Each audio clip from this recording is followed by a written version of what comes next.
September is Deaf Awareness Month, and the Seneca Park Zoo found a way to recognize Rochester's large deaf community while also showing us what more access for them looks like.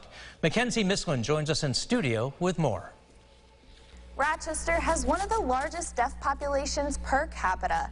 That's about 90,000 people who are deaf or hard of hearing in our community.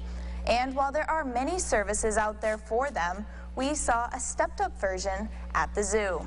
At the Seneca Park Zoo, there's a lot to see and hear. That last aspect, unfortunately, can't be part of the experience for many visitors who are deaf and hard of hearing at the zoo and many attractions. So because you can't hear people speaking, you lose out on a lot of the access. There aren't too many interpreters here in general, so you don't know what the tour guides are saying here. We're losing out on the information on the animals, what's going on. So growing up, we didn't have the information that hearing children have when they come to the zoo. Marissa Woodruff is with RIT's Alumni Relations at NTID. She joined others for this special event at the zoo for Deaf Culture Awareness Day. The zoo brought ASL interpreters from organizations around the area so they could sign to deaf and hard of hearing people so they could better understand exhibits, ask questions, and learn about the animals.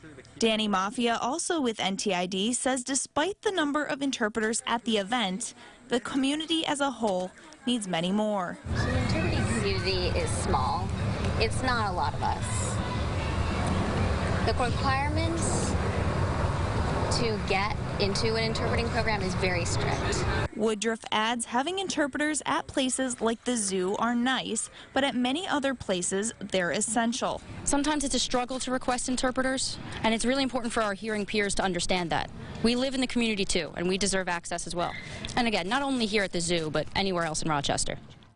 And in addition to the ASL interpretation offered on site, interpreters hope to expand access beyond the Seneca Park Zoo. This way, deaf and hard of hearing people are included in activities provided at each facility around Rochester. In studio, Mackenzie Mislin, News 8. And with that, we welcome Mackenzie to our talented on-air team. She's been with us for quite a while, been producing this broadcast and others, and mark my words, folks, she's going to be very, very, very successful. Very successful. Good luck, Mackenzie.